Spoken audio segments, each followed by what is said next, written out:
So we're coming on to the knife crime debate, and I call Ben Obsejected to move the motion. Thank you, Madam Deputy Speaker. I beg to move that this House has considered knife crime amongst children and young people. I would firstly like to place on record my gratitude to the Backbench Business Committee in granting this time in the House of Commons chamber, and I would also like to thank all those from both sides of the House who supported my application for a debate on this topic.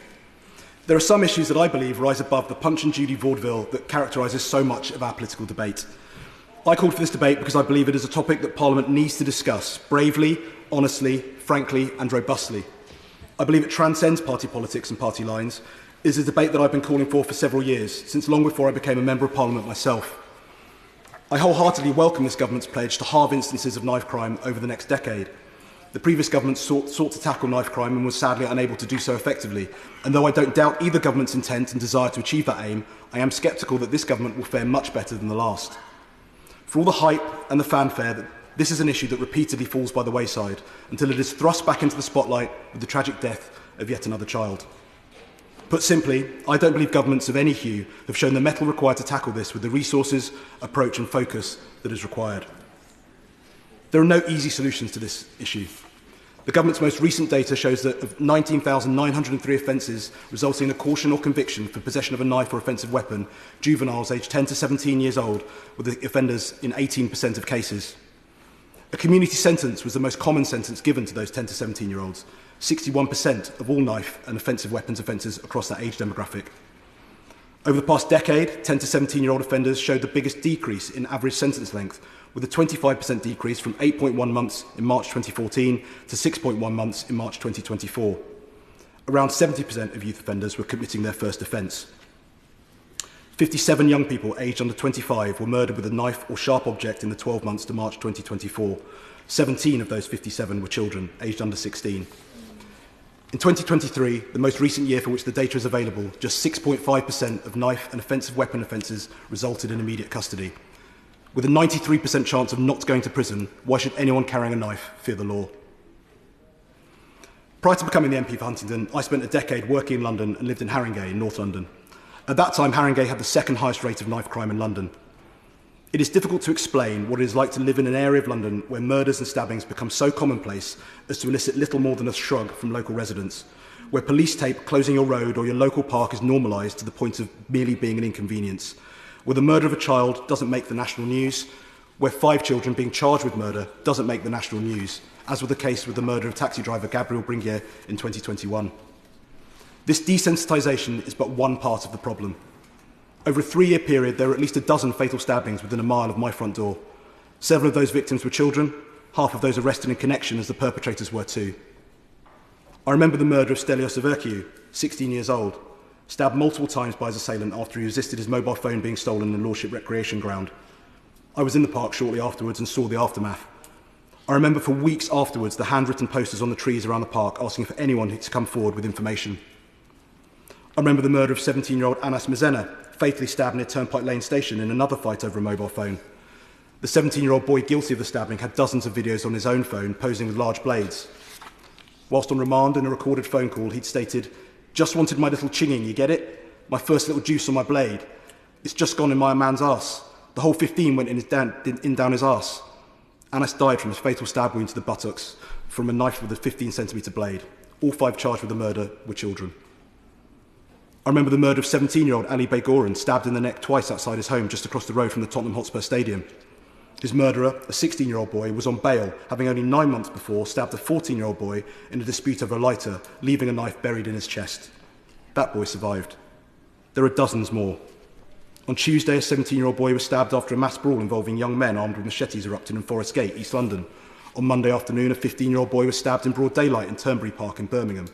On Saturday, a 15-year-old was stabbed in McDonald's in Southall, with 2 14-year-olds arrested. Last Friday in Oxford, a 16-year-old boy was stabbed, 2 13-year-olds and a 12-year-old were arrested. Last Thursday, a 50-year-old boy was stabbed at the Bobby Moore Academy in Stratford. 3 boys were arrested.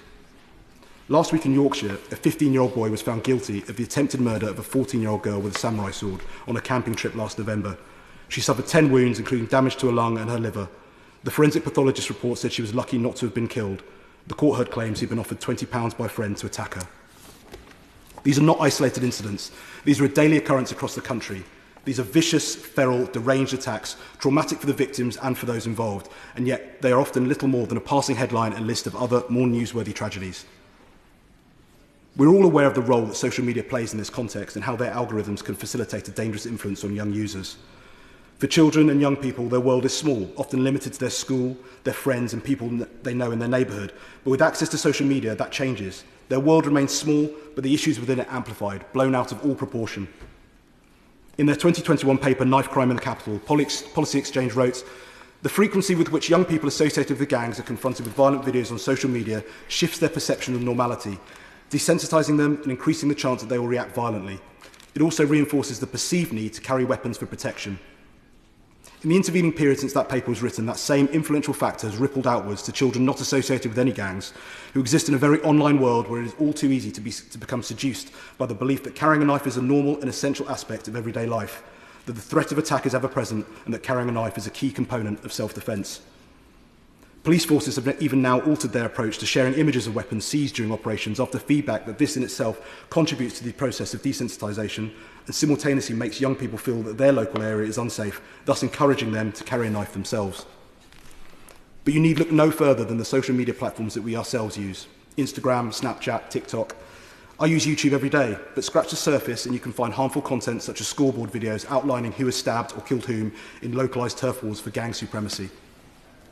These scoreboard videos brazenly chase clout, highlighting those involved, outlining who wetted someone, who burst someone else, who bust their case, i.e. got away with it in court, and who therefore remains dangerous and at large, and illustrates that those involved can often enjoy a degree of impunity.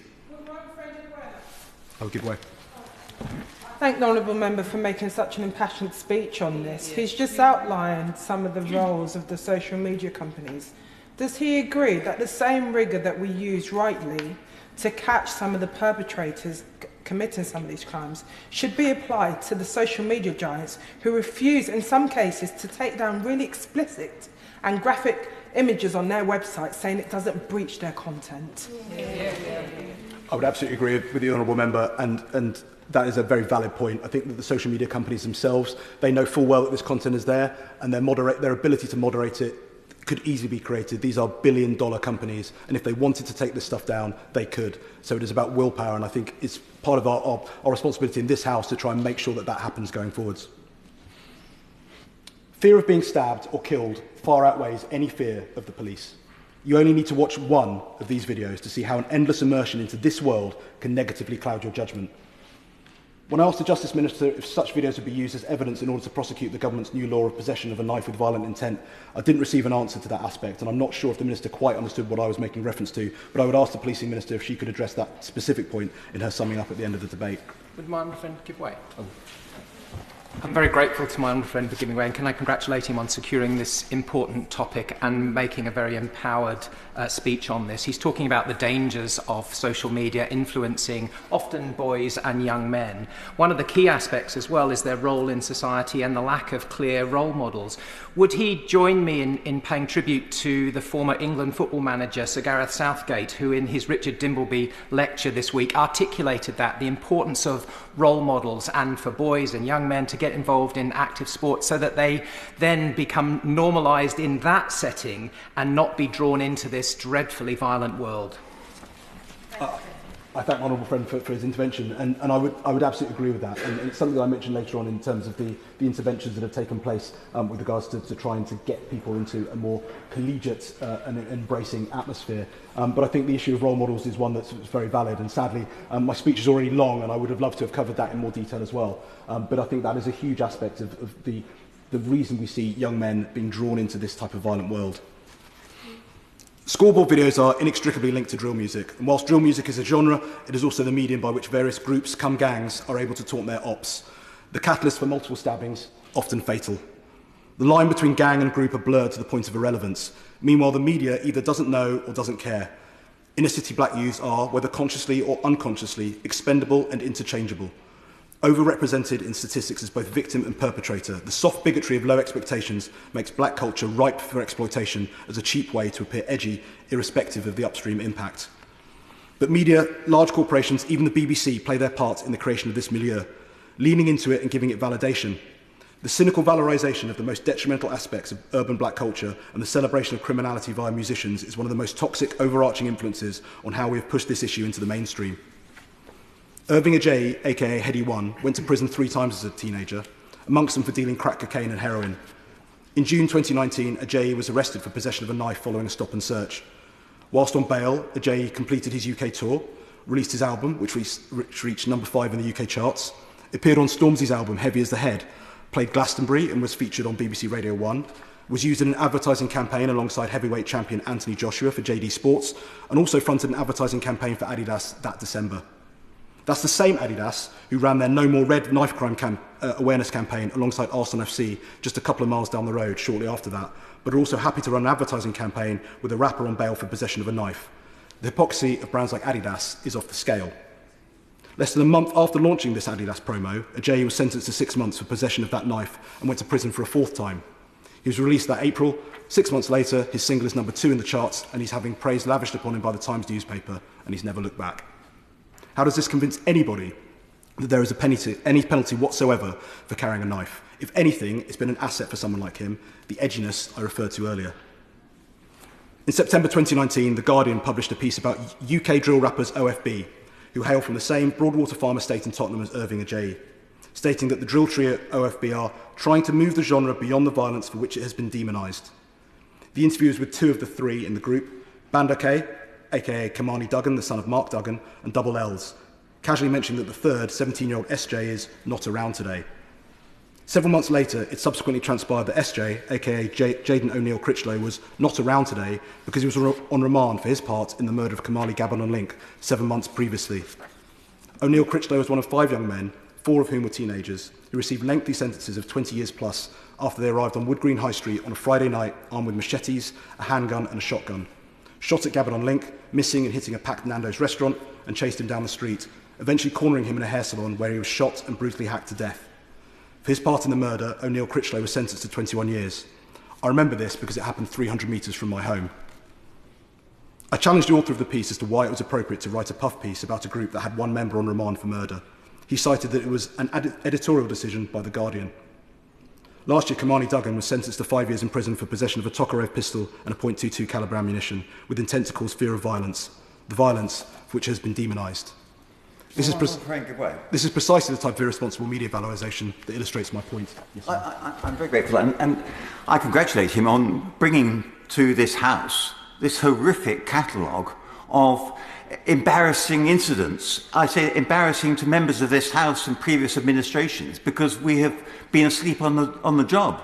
And would he agree with me that if the legal authorities were able to stamp down on the riots in Southport so effectively last summer by taking tough measures, that is exactly what is called for now?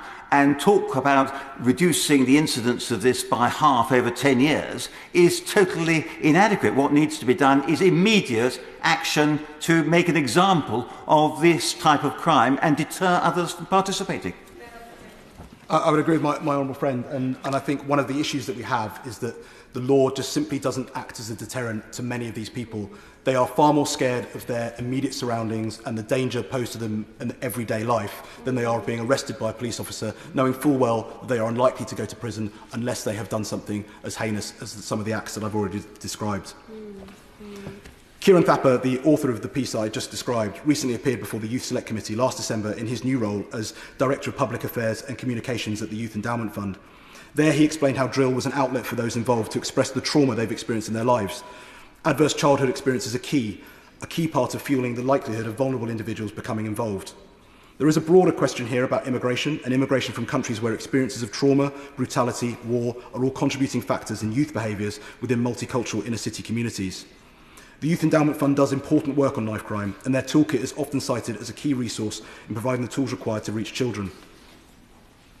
Last week I spoke to Sharon Ward, Serious Violence Duty Coordinator in Cambridgeshire and Peterborough, covering my constituency of Huntingdon.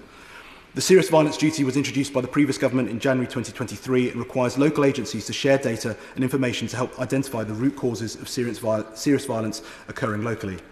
Speaking to Sharon about this in depth, she explained that they use a multi-agency public health approach, addressing the underlying risk factors and increase the likelihood that an individual will become a victim or a perpetrator of violence in the first place. The most vulnerable period for children and young people is from 3 p.m. to 6 p.m, as well as later in the evening from 10 p.m. until 2 a.m, with diversionary activity key to reducing those vulnerabilities.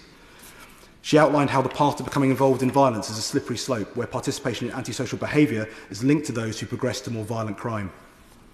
I'm sure that the subject of funding for youth services and cuts under the previous government will be raised, and I have focused more on lesser discussed aspects of this wider issue in this speech. But the part played by youth workers in reaching those children and young people who are vulnerable and at risk of embarking on the wrong path is well documented. Cambridgeshire and Peterborough currently has 41 interventions funded by Serious Violent Duty. These range from sport-based to mentoring to relationship building, but all are designed to help those assessed to be vulnerable. We must also be mindful that it's not simply children from certain backgrounds. There are children from all backgrounds who are vulnerable to exploitation by gangs. Would my honourable friend give way? Children who don't realise they're being exploited because of the way they're being groomed, given those new trainers or a PlayStation game or a bike by an older person they look up to or are fearful of, seemingly with no strings attached. Then they're on the hook, owing them at best a favour or at worst a debt. I thank my honourable friend and I congratulate him as well on bringing such an important debate. And just on the point about children, he's made this point a number of times. Does he agree with me that educating our children, our girls and our boys, about the importance of respecting themselves and each other is a very important part of tackling not just knife crime, but all crime? And just on that point as well, I think it is a matter for all governments to do much more in terms of prevention and early intervention. Does he agree with those 2 points? Thank you, and I wholeheartedly agree with my honourable friend. The issue that of the general atmosphere in which children are currently finding themselves seems to be one where there is a constant need for validation and to make themselves into something that they twist themselves into something that they're not. And my honest belief is that social media has played a huge part in that. I think it's something that comes across as both being a facile and easy answer to give, but is one that when you delve into it is far more complex and far more damaging than I think we're prepared to give credit to. It can be any child that falls into criminality in this way, and speaking to Sharon, she explained how parents need to be part of those discussions, alert to the warning signs. It is vital that schemes like Serious Violent Duty can continue to be funded, though I would ask the government to ensure that such funding is approved well ahead of time, rather than within a few weeks of its end, with the uncertainty that often generates. I welcome the government's decision to ban zombie knives and believe that any steps taken towards reducing the chance of a fatal stabbing are a move in the right direction, but we mustn't smugly pat ourselves on the back and assume that this is all that's required. I was as critical of the previous government's attempt to ban zombie knives as I am of this one, not in the intent, but in the way that it is announced as if it is the solution, rather than a tiny piece of the overall problem. Zombie knives account for just 3.6% of fatal stabbings, the same as a lock knife. Screwdrivers are a more commonly used weapon. By far and away the most common, however, is the kitchen knife. 52.6% of fatal stabbings involve the type of knife we all have in our kitchen, that we've all probably used this morning or last night in our own kitchen. Yes, the zombie knife should be banned, but given its use in a small minority of fatal stabbings, it is not the panacea it is presented as. There have been proposals to change kitchen knives to those with a round rather than pointed tip, as outlined in research by Professor Graham Farrell and Toby Davis, and championed by Idris Elba in his drive to tackle knife crime. I would be interested to hear from the Minister what consideration has been given to this idea, but we cannot pretend that kitchen knives aren't and won't continue to be easily available to anyone with the intention of using one. Drawing this to a close, I'll give way. I thank the honourable gentleman for giving way, and he's making an important and passionate speech. And my area of Fife is not an area that has been historically synonymous with knife crime, and we want to keep it that way. Despite that, the possession of weapons in Fife increased by 50% in the last year. And figures like that, along with very concerning recent footage on social media of a young man brandishing a knife shortly before he was attacked, together all of this, to me, acts as a warning sign that we need to act now to prevent worse developments from happening, and I wonder if he agrees with me about that. I thank the honourable member, and I absolutely agree with that. I think we're seeing that the areas that traditionally have not been plagued by this type of violence are increasingly finding it rippling out into those communities. It isn't now just located in large cities and areas that you would traditionally associate with this. Slowly we're finding this moving out into the suburbs. And this is something that we need to nip this in the bud now, if we possibly can, to prevent any more tragedies taking place. I think I wholeheartedly agree. Drawing this to a close, one of the biggest issues with regards to this debate is the key question: why are children now prepared to murder other children? It cannot be ignored that we now see countless examples on a weekly, even daily basis, where a child has been stabbed and the perpetrator is another child. When did children develop a nihilistic worldview whereby their willingness to take the life of another child was made real? In my previous career as an army officer, I instructed new soldiers in Phase 1 training. I know how long it takes to train in the mindset of being prepared to kill to an otherwise civilian teenager. How and why are some children developing this mindset all on their own? Fear is a huge driver for carrying a knife. The Ben Kinsella Trust's Keeping Young People Safe report illustrates how fear is a significant driver of the perception and normalisation of carrying a knife. The report collates the survey results of some 10,000 young people, with 2/3 of respondents harbouring anxiety about knife crime. Shockingly, it shows that even children as young as 10 or 11 years old are considering carrying a knife. Though those numbers are very, very low, it shows that the idea of carrying a knife is within the scope of children who have only just stopped believing in Father Christmas. But are children murdering other children solely out of fear? These children aren't actually under threat. These are fights over little more than perceived slights, and somehow we've reached a stage of such frenzied paranoia amongst children of school age that they believe not only that they need to carry a knife, but that also taking a life is somehow a reasonable, rational response to these situations. There is a sensible argument for access to therapy as a potential solution to address this, though I appreciate that that is easy to suggest and unrealistic to facilitate and implement. I've got on long enough and I want to give other people an opportunity to speak, but I hope to hear many important and interesting contributions from members in the course of this debate, and I open the debate to others to contribute. Thank you.